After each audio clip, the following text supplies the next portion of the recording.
Ago ni Nyasaye erokamano okinyi machielo kendo mar Jumapili ma Nyasaye ochako timo mondo achak ayudre Lolwe TV gokinyi sani. Kendo Nyasaye ma jang'wono osemiya thuolo machielo kendo mondo achak apuonj wachne e studio mar Lolwe ka. En Jumapili kendo ang'eyo ni in be Nyasaye osemiyi ng'wono, isechiewo dier odi kanyo. Kendo en okinyi mang'eny seche moko in gi weche idwaro dhi e kanisa kata in gi shughuli monego itim kawuono. To Nyasaye okela gokinyi sani mondo achak asom muma e wach mondiki mondo wachak wawinjre kodi e puonj madwa napuonj sani asto walam kodi Nyasaye. Mano emomiyo akwayo thuoloni kendo e Jumapili ni mondo ikaw thuolo ma mari ibed ane piny e dakika machuok ma Nyasaye oketago e studio ka. Tikaw mumbi bed gi e lweti mondo wasom kodi e ndiko. Bang'e walam Nyasaye dakika machuok katieko mondo Nyasaye obed Nyasaye. Ang'eyo ni be isewinjo wach Nyasaye, isewinjo wende mag pak, isewinjo puonj ma Nyasaye ma jotich Nyasaye osepuonjo nyaka ne piny ru kokalo e TV mar Lolwe ka. Ang'eyo nitie atwa ma Nyasaye osego kodi odiochieng' ma kawuono nikech isegwedhori kaka an bende ang'eyo. To an be Nyasaye omiya thuoloni mondo aba achak ayud thuolo mar puonjo kendo yalo kuom wach momiya. Omiyo bed piny, kaw thuolo mari kendo ichik iti wawinjre wach madwa nasom e ndiko mondo walam kodi Nyasaye katieko. Nyinga and Bishop William Abol, aja lego Mur Malanga e piny Isaya County. Okinyi mar Jumapili ni ka Nyasaye okela e studio adwa ni wasom kodi e muma mar Luka. Adwa nasom kodi e muma mar Luka, wasomie chakruok mar Injili mar Yesu wuod Nyasaye kod gima Yesu wacho ni nomiyo biro e piny. Koro kawuono wabiro somo e muma mar Luka 4 to wabiro chako some matindo tindo 16. Abiro somo wach kama tin to modong' wabiro wuoyo ka wadhi nikech adwa ni mondo wawinjre e wach madwa napuonj kawuono. Bang'e Nyasaye biro timo dwache momiyo miya wach mayalo sani. Muma wacho kama: eka nochopo Nazareth kama nodongoe, nodonjo e sinagogi chieng' Sabato kaka timne nobet. Mi nochungo mondo osom, nomiye kitap janabi Isaya, noelo kitabu monwang'o kama ondikie niya, Roho mar Ruoth ni kuoma nikech osewira gi mo mondo ayal wach maber ni jomodhier. Noora mondo ahul gony ni jomotwe kendo ahul yepo mar wang' ni muofni, mondo agony ji misando kendo ahul higa mar Ruoth oyiego. Agon Nyasachwa erokamano kuom wach masom e ndiko.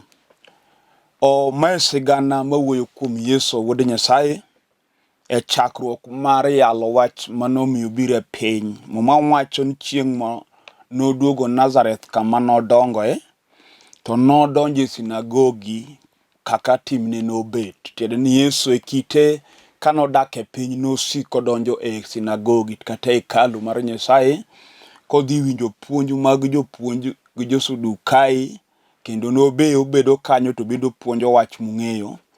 To koro mae Yesu chako tich officially momiyo wuon gi no ore e piny, nodonjo e sinagogi. To muma wacho ni nokawo kitabu mar janabi Isaya to elo kama ondiki ni Roho mar Ruoth ni kuoma.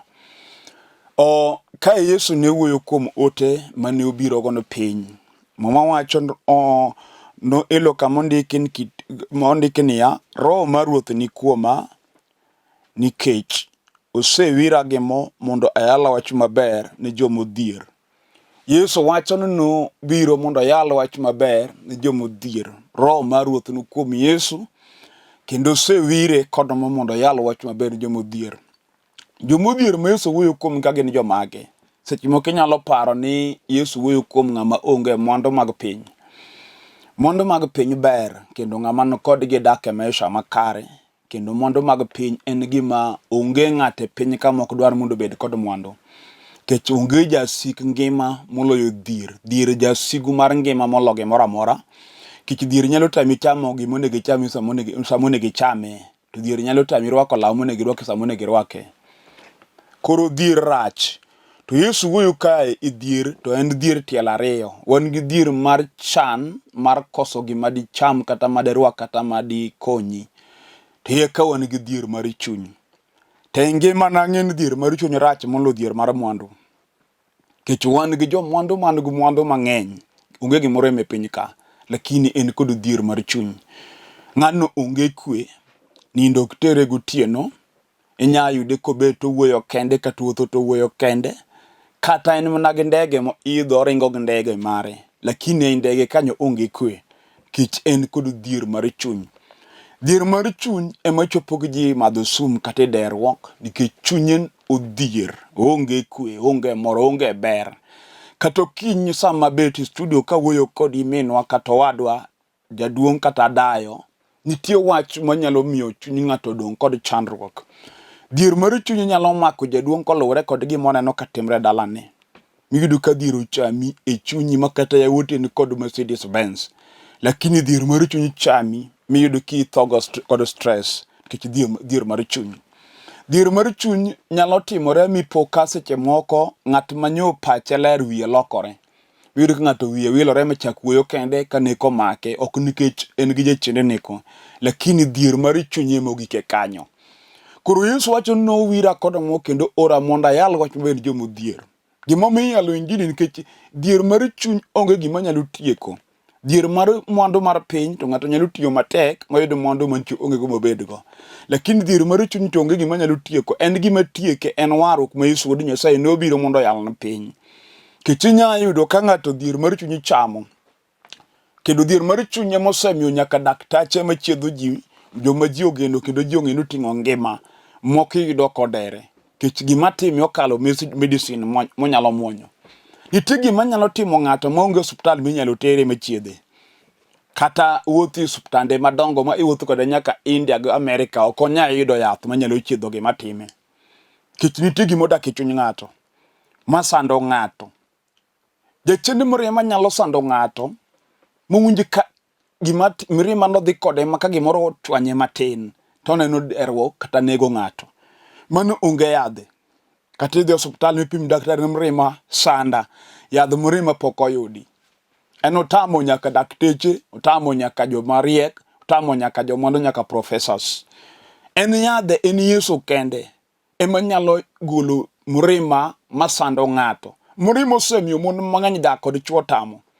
Kech sama tin ka gimoro chwanye to timore marach kabisa wang'e lil. Monya timo gimoro amora. Kech jamrima. Mano gima onge kama nyalo tieki unless ni winjo wach mayalo gokinyi sani mifwenyo Yesu wuod Nyasaye. Miyie kuome gi chunyi ma iye mondo wari ogolo chuny mar mirima kuomi. Nikech mirima en spirit madak e chuny dhano. En spirit ma kosemako chuny ng'ato to tiyo kodi kaka en modwaro. Be en momiyo seche moko ikun kata king'ama dichuo mifundi gi kimi wechigi gi nyithindi ni dhi dak kama ikia. Kech iyi owang'. Mirima nyalo miyo ng'ato tim gimoro amora. Mswahili nowacho na hasira ni hasara. To mirima osekelo hasara ni miere mang'eny. Nikech miere moko nyaka mane mwandu ni e igi. Mirima noketho mwandu miere moko. Ka seche moko dayo moro ma mirima ka iye nowang' ka jaduong' mo ndalo chwanye. Moko notimo timbe magalagala. Moko nogumo ne dala. Kech mirima. Moko nowacho weche mag kuong' ne nyithindegi maginyuolo. Kech mirima omake gi nyathi. Mowacho wach moko nego wach ne nyathine magikone to tieko dalane. Moko nogolo thundgi mong'iso nyathine monyuolo ni mae thuno manie dhodho. Kech mirima. Magino nokelo kuong' moketho dala nyaka sama yaleni. Mirima rach. Ting'eno onge yadhe. Yadhe en warruok. Kende kata kinena gokinyi sani. To mirima sandi. Gima nyalo golo ni mirima mibed ng'ama kare en kiyie kuom Yesu Kristo kaka ruoth kendo jawar. Michome gi chunye lete mondo wari chunyi. Kech mirima ok dak e fuoni, mirima ok dak e ringruok. Mirima dak e chuny ng'ato kama sindan dak e chuo machopie. Ing'eni nitie gik moko mokalo rieko kata mar josomo. Nitie gimotamo nyaka rieko mar joma riek. Nikech richo modak e chuny ng'ato osetamo dhano kaka ng'ato nyalo golo richo e chuny dhano. Nikech ji mang'eny timo nyaka counseling. Mawuok ng'ata dwarne counselors mabeyo. Lakini gima timi ok rum. Nikech wan kata mana gi jachien mar kong'o mar mer. manyalo daki kod ng'ato. Miyudo ka ng'ato wuon ngimane chunye ma iyo dwano dagi maisha makare kendo ok ohero mer. Kendo kata kobet piny mos ka pachi ler to winjo koywak wachno kong'o ok adwar. To nikech gicho dak e chunye sama oyudo pesa to gicha riembe ka ndiga. Miyudo kodonjo ibamo mitho mutieko pesa manene go te. Ok nikech ng'ane jakong'o to nikech kong'o dak e chunye. Mano gimokalo rieko mar skul. Mano gimokalo pachi gi riekoni. Mano dwaro Yesu ka Nyasaye kende. Mano dhier mar chuny modak kod ng'ato. To chuny chode be nyalo sando nyar ng'ato. Miyudo ka nyako monego dagi ode maluongo chi wuod ng'ato. Chuny chode otami tedo. En kata yud ng'ama dwano kende kata gichak dag dichuo to oburo wuok mochod mariembe. Ok riembe gani chode ni en gimotimo heche kendo inyaluonge ne jachode. Kata kamano ka koro iduogo e Muma kata ndiko to no dhako ni ok jachode, jachiend chode modak e chunye ema miyo timo magi. Kech Muma wacho ni nitie dhako moro miluongo ni Maria ma nyar Magdala. Ne en dhako ma malaya ma piny ong'eyo kendo ne ng'eye kaka dhako mochot e piny Jeriko. Muma wacho ni nochodo kendo ne en dhako ma ji nokwano ka dhako mok kare. To kidwa ng'eyo ni gino dak e chuny ng'ato, chieng' moro achiel Muma wacho nomake koterore. To gima Muma wacho ngich komak dhako ka terore ok onyal terore kendo nitie dichuo manoterore go. Lakini dichuo ni nokotere e bura. To Maria ema nomak kisembo kidwaro ne kod kidi. Kel chik Jo-Yahudi ne wacho ni dhako mayudi ka terore nigo kod kidi manende lokri kidi mogoyego ne manike go chuth. To gimako Mariam ka Mariam chodo. Ka Mariam terore gi dichuo. Muma wacho ne gikawo Mariam mondo giter ir Yesu. Mondo gidhi gipenj Yesu kuom wach ma Musa nondiko nikech chik Musa ne wacho ni dhako ma terore konwang' to go kidi nyaka tho. Sama ne gidhi kode ir Yesu to nikech Yesu nobiro mondo yalo cho bed jomodhier. Dhier mar chuny mamiyo ng'ato timo richo, mamiyo ng'ato timo gik makudo wich. Dhier mar chuny nyalo mi idwanyri makati ng'ama oluor tidwanyri kara ura. Dhier mar chuny. En onyalo keti makati ni mheshimiwa to seche moko imer mi uchalra ura e kind ji. Milai long ka bodyguard bino chungi bathe kod bunde. En okia sombi. Bokia ni lunge mheshimiwa kata en minister. Tano yudo Mariam katerore motere ir Yesu. To Yesu nobiro mondo owar ji e dhier mar chuny. Koneno Mariam kobiro neno dhier mar chuny modak e chuny Mariam wacho ni dhako ni gima time ok en to nitie dhier mar chuny modak e chuny dhako ni. Muma wacho ni nokwongo wen Mariam richone. To sama nowen Mariam richone ondiki nogolo jochiende 7 mag terruok manodak e chuny Mariam nogolo mowe Mariam. Ten gima ne chodo kuom Mariam ok ne en Mariam. To spirit mar terruok chunji 7 Muma wacho ne gin jochiende 7 nodak kuom Mariam to ne chodo kode. Ne jochiende mane omako Mariam ne kete ochodo daily. Odiochieng' mar wuok tich en gi jochiende machodo kode tich ariyo the same. Jochiende ka jochiende godiochienge. Wan gi jochode machode mochodo weekend ok chal mochodo weekdays. Kendo kiromo kode chieng' Friday godhiambo members day kowuok odhi. Rwakruoge ok chal gi rwakruok mane iromo kode on Tuesday. Jochiende go idho ngas kaka odiochienge sudo. Machakre Monday as tich ariyo ngo mare. Rwakruoge kod kit kako chal. Nyuko chopo Friday koro loko namba. Omerawe orom Saturday gi Sunday. Mano chuny manodak kuom Mariam jochiende 7. Ni onge ajuoga mane nyalo tieko chode ni kuom Mariam. Notamo jonyuolne mo jonyuolne noweye. Maseche moko ne ng'ado kana Mariam oko ka dhako nyako mok nyal kelo ni ohala e dala. En chode makata ich be oko mag kuno nikech ong'eyo kaka golo iye kata ka ng'ato miye ich. En nyako pile wan kod mon magin nyiri pile. En ichode gi chwote to onge chieng' minno yach to ting'o ich. Jachino puonje siri mag terruok mopondo. Mano gima ne timo Mariam. To kanoromo gi Yesu makoro yalo sani. Ka koro chodo kelo ne tho. Ng'eni chodo sembo mon sani orwako mon e chandruok, chwo orwako e chandruok. Jomoko noliel kod wang'i to king'iye mos gima kelo ne tho en chode. Mariam ne chodo chomo go liel koro seluore kod kite mondo nege. To maber Yesu ne ni Jeriko. Tano ter ir Yesu nyarombo mar Pasaka, jawen ji ketho. To Yesu okecho Mariam. Mwacho nong'iyo Mariam mokeche. Ka jogo chako dojo ni Mariam kod ketho magiyudo go Mariam, to giluwo kodgi mondiki ni chik Musa nowacho.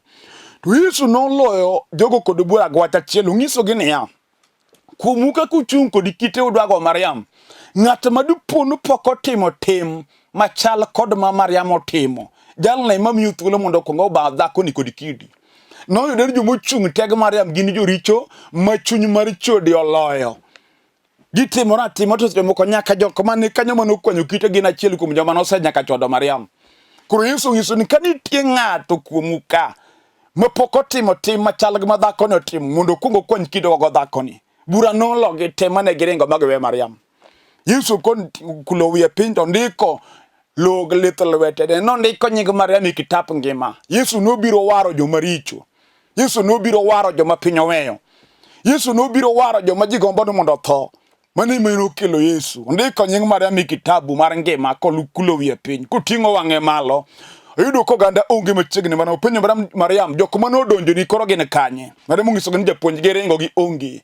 Yesu ngiso niya dhako luongene nyara o dhiyo to kiki chaki dogi tim gima ne itimono nikech kidok mitimo to marach nobini moloma kendo owar Mariam chieng'no jochinde mag choda biriyo Mariam odongo dhako makare makoro pache ler ma pache tiyo umara mano dhako makare makoro piny ong'eyo manyinge odongo e Muma mano dhako mutho kod mo nengo ne tek mani chupa mar nad sama koro Yesu nindo chieng' moro idwa dhi negi Yesu to Muma wacho ni Mariam odonji ot kama Yesu ntego mama ng'we ng'ar mano toro Muma oliwi Yesu mole dend Yesu Muma otwe ot kod arufu wach momiyo Judas ong'ur penjo ni jowadwa Muma nengo ne tek tiketho nang'o donge moni dawa loko pesa mondo akony go jomodhier nikech gima Mariam oting'o kotiyo go Nyasaye gir nengo nikech nong'eyo kama Yesu gole oparo tho ma Yesu norese ka chomo nege wacho ma jal momiya ngima nong'iyo Muma nengo ne tek nyingi Mariam odong e Muma kendo Yesu wacho niya kamoro amora miya linjili nyaka nopar nying dhako no mano dhako mane piny oweyo ma wuon gi jonyuolne noweyo dhako manyuola no ng'ado kare no kinyal bedo dhano sama noromo gi Yesu noloke bedo ng'ama dewo iwinjo kawuono kata piny oweyi moweteni owiti oko kidhi kowadu to loro ni dho ot kodwar mondo oneni wan gi ng'ato makata nyathigi monyuole komako simu nogoyone to ok mak sime kech gi jog kodi seche mo gima timi osemiyo gi ng'uli magiweyi wan ng'ama kata wuon gi monyuole oriembo ok dwar kech wuon gi nene ka ng'ama onge gima ber e lwete dir nyalo miyo nyaka unug minu ng'uli oko kata gima timi nyalo miyo jomong'eyi lokni paro jogi nowe Mariam ka dhako moko nego bedo dhano lakini Nyasaye maneno ga panda maneno ng'ato kama ng'ato nitie noneno Mariam kama bor nowar Mariam nyinge odong e Muma kata chieng' ma Yesu chier magi mon mokongo fwenyo chier mar Yesu wuod Nyasaye kech noware chode no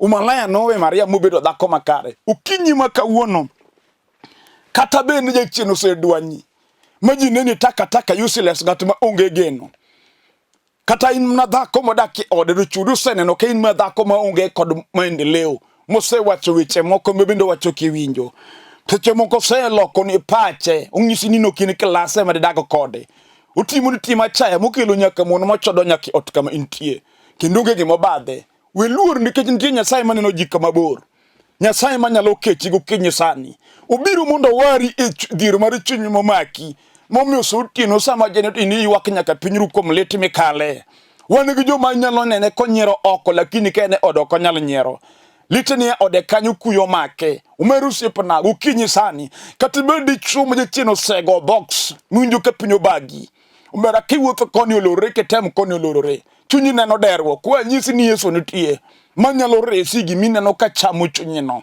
momwacho osewira kono mo kendo ora monda yal wacho ben jomodhier injili dwaro ng'at ma piny odong'o go makato kinyi sama yale ndiyo joma nene to luore kato bedo mna ng'at ma piny ong'e Kenya kami umi luor ahinya nitie gima nya dong' kodi ma seche moko nyaka jok man oko kia to kinyi yalo jal man gi teko Yesu ka Nyasaye jal man gi nyalo gi duong' kato bendi chuo jachien utami dak kod dhako mane gima iwacho ni weche mahinyo chunyi kikendo dhako kikendo dhako wach nomiyo kata kin gosiepe ni to gi chai gi wacho weche maricho ka uwen gi madharau nitie Nyasaye mokete studio gokinyi sani Muma wacho no ora monda oyalo wacho ben jomodhier mano Yesu wuoyo en dhier mane momaki machamo chunyi momayi kwe kata dalo wiye mowuore wan gi miere mowuore ka gari mokethore e barabara. Omera en gi dala mogik iwuol ma kata kidonjo to chal ka gima ji onge kanyo. Wan gi dala ma kidonjo to liete kende mag jomotho ng'eny molo udi ma jodak e dala. Dala dong ka koyo mako ma kata be kia oko kingima to kichopo rakach to koyo nosechuoyi. Mor onge kuyo lilo. Udhiambo ka chieng' dhi puodho dhako ma min dala obet piny kosiro lembe dho ode malo. Pi wang'i chwer koywago nyithinde wechino mae. En dala ma kata ka en chiwuoyi tidonje dala no kendi to bang' dweche ariyo kiti olokre milokri gimoro nono dala ochami. Nitie Nyasaye ma kinyalo kawo gokinyi sama yaleni. En ma jochendo luore. En ema nomiyo Mariam obedo dhano migeno. To en ema ochungo tho dala gi Mariam no. Sama Lazaro owade gi Mariam otho. Yesu ka Nyasaye mayaloni. Ema nochako duoko geno dala no ka Lazaro seninde liel ndala 4. Uchiero mobet mangima. Kata wit teko osiepna. Kata tich yembo jechino bagi. Omeri somo in ng'ama riek man gi certificate monego dag maisha makare. In ng'at monego konyo ji. Kendo in ng'at monego ji dhi ire ka ji dwaro konyruok to jachino bagi ma in midhi kwayo jomoko ne gi kwa. Idak ngima moko mari. Ot midako gichal kodi. Adir modong duki ponro jomong'eyi nikech gima timi litni. King'iyo joko mani yombi klas mani yombi somo odhi mabor moyombi. Omera seche mokikwa ng'ato lift ng'amoko nego ikwa lift iemoting'ie gache. Kechin piny obagi king'iyo to lit ni chunyi ma seche moko wachni miyo luoro moro donjoni miwacho wejino seyaloni kech chandruok nyalo wuoyo kod ng'ato mong'isi ni onge gima ber minyalo timreni to nitie Nyasaye ma jalok sigand dhano manyalo timo ni ng'wono kinyi sami winjo kayaleni. We winjo gik ma dhano wacho, dhano nyalo wuoyo, Nyasaye to kuoyo to wacho weche ataro mag gik ma dhano wacho. Kado seluonge nyinge nikech jachien nyalo mi luonge nyinge te. Inyalo luonge nying nyaka moko nego luongi go. Yesu mayalo gokinyi sani nyalo ko nyingi. Momiyo nying manye nogolo nyingo malaika Mariam. Momiyo Mariam nying maduong' malich nying modong' e Muma. Ere kamineno ka jachien sandi go. Muma wacho no ora mondo aful gony ni jomotwe. Kendo nitie dhier kod twech mar jasigo Satan. Omera wan gi mon motwe. Utwe ma onge gima ber monyalo timo mogne makare. Kata obed mana ni biashara kodhine. Ubed no chako biashara modwa no tim, biashara no ema tho. Be no nwang'o tich kochako notiyo bang' wiga ariyo oseriembe. Kata kodhi katedo dagni chwo higa achiel kosemako jonyuolo nyathi a. Utwe ber onge. Mabus manie jela kata chuore jamwandu to bro chamo chiemb jela gothuon. Kata chuore ni glandi obro dak ot modire mar jela kama ninde e lachne kech en mabus omake. Omera kata baba ne en tajiri.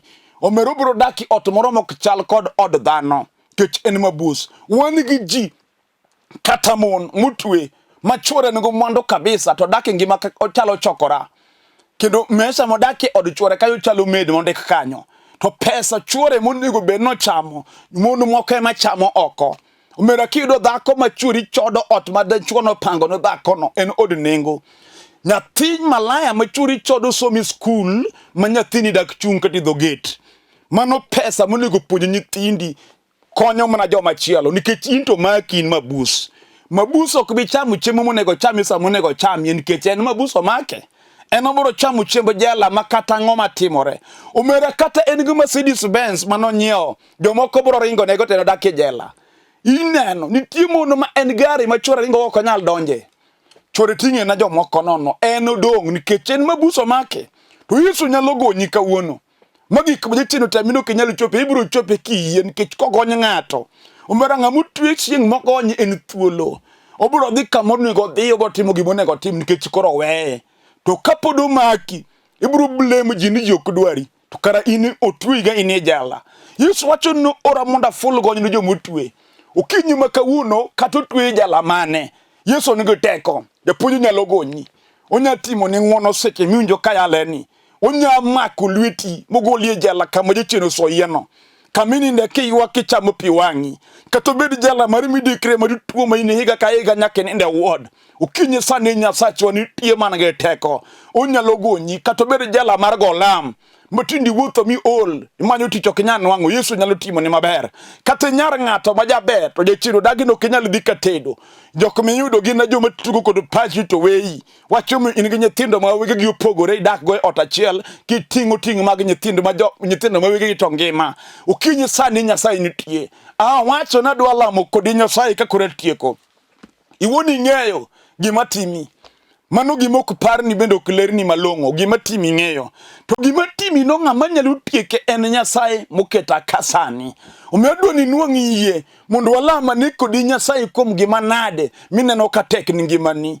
Kata kenye tich in gi certificate adwani mark certificates ga lweti. Kech adwani alam ni Nyasaye majaya uyo. Kata katedo emotamore mama kata nyako adwani nwang'i yie chunyi ni kawuono ni Nyasaye modhi lamo dhi lochoni, odhi goli e dhier mar chuny, odhi gonyi tuoche mar jasigu, odhi keti thuolo. Kata bende dalani emokethore nyithindi jochendo mako te ma onge nyathi ma miyi kwe. Wadwa lamo kod Nyasaye. Emomiyo bende tiyare nikech adwa lemo kodi kama intie kanyo. Yudo thuolo go chonge piny. Kata ka chunyi oketi ni dwa mako TV minena ni make nikech nitie teko Nyasaye madhi tiyo kokalo kuom wach minene TV ka kendo dhi lochoni gokinyi sani. Yudo yie mondo walam kod Nyasaye. Wuoro maler Nyasach Israel agoni erokamano. Erokamano nikech janeno mosenwang'o yie chunye mogo chonge piny makoro lami kuom gima tek mokale. Ruthiri badi mul dhako ni mul nyako ni. Nyasaye mul dichuo ni mil jaduong' ni kod lweti matek.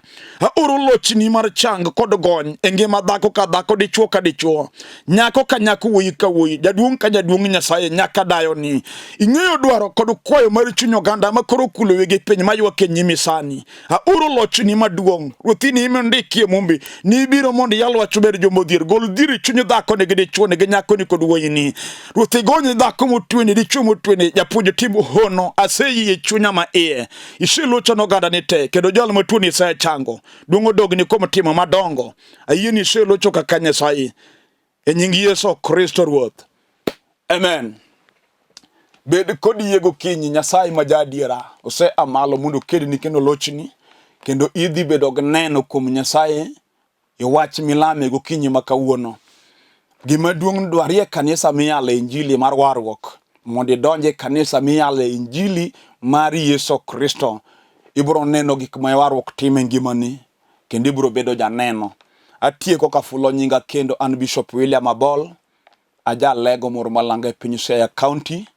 Sani tadak e piny Nairobi kadak e piny Olympic Kibera kendo e piny Kibera kanye kama kanisa kama tie tich Nyasaye. Kade dwar bire kanisa kama antie kawuono gi Jumapili, kaw namba mar inge screen kage mondo igo namba gi mondo direct kaka ichope kanisa kama antie. Bia nyaka Olympic Primary kata Olympic Stage. Ki ai town idh gache number 8 e piny Railways. Dhia nyaka Railways ibo yudo gache number 8. Idh gache go ng'is jogo ni lar Olympic Stage kanyo be mage lokore. Kilor go simu e namba mar ingo kage mondo direct kaka ichope kanisa kama wantie. Dandora wan gi kanisa kigo simu mobo direct e kanisa ma Dandora. Kayole be wan gi kanisa. Wan gi kanisa e piny Kabondo kigo simu mobo direct kaka ichope kanisa ma Kabondo. Wan gi kanisa e piny Imbo Usenge, wan kanisa e piny Uganya Sega, kanisa wan go e piny Ng'ia, wan kanisa kono opogore kigo simu mobo direct mondo ichope kanisa wanyake piny Asembo yude kanyo wan gi kanisa.